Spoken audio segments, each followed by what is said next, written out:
Ya aljani rangila. Ya aljani zubarutu. Ya aljani kunda kuki. Ina son ka bayyana yanzu a gurin nan. Malam gobe da nisa.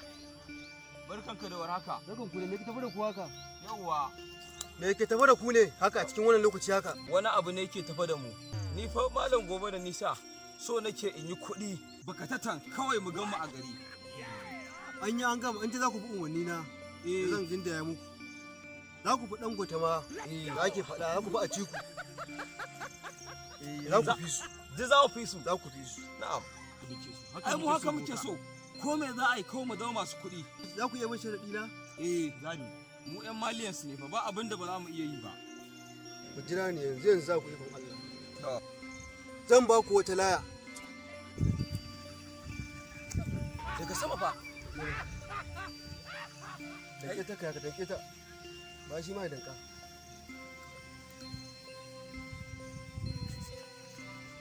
Wannan za ku shiga jeji da ita. Ungurmin jeji wanda namun jeji suke. Masu hatsari. Amma an kuka riƙe wannan. Ko zaki ga ku saya muku sallama muku. Zaki fa. Ko damusa. Kai ka ciro mun idan zaki. Shi wannan ya ciro mun zuciyar kuɗi. Isabo. Zuciya fa. Ta Isabo damusa kenan. Damusa kenan boka? Damusa. Za ta sallama maka. An gama. Tashi a tafi. An gama boka.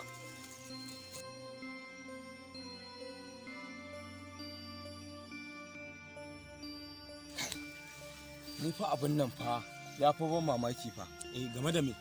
Wai kana ganin bokan nan ba ƙarya ya mana ba? Wai mu je mu kama za wai za mu yi kuɗi? Ni uban me yasa bai azurta kansa ba? To ai abin da zaka duba idan har kura tana maganin zawo kewa kanta mana. Ka san me za mu yi wannan bokan? Ina ganin kawai mu kashe shi kawai mu gaji kayan sahu ma mu rinka samun kuɗi. Wallahi haka za a dan iska ne wannan baka san sabga ba kai na san zuciyarka ta tausayi ce ni ka bani kawai ai baka san wani abu ba ai baka san wani abu kawai zo mu je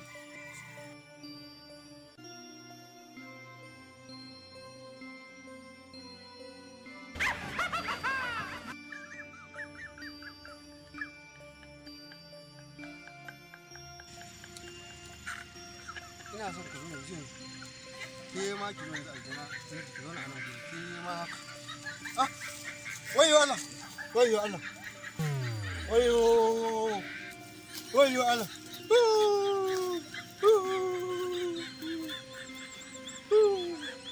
zo ma ɗau kusa iska wani banza ƙarye wai jelar damusa ka ga jelar banza jelar wafi wannan daga nisa ma kira dan wallahi arewacin nan yunwa yake ji wallahi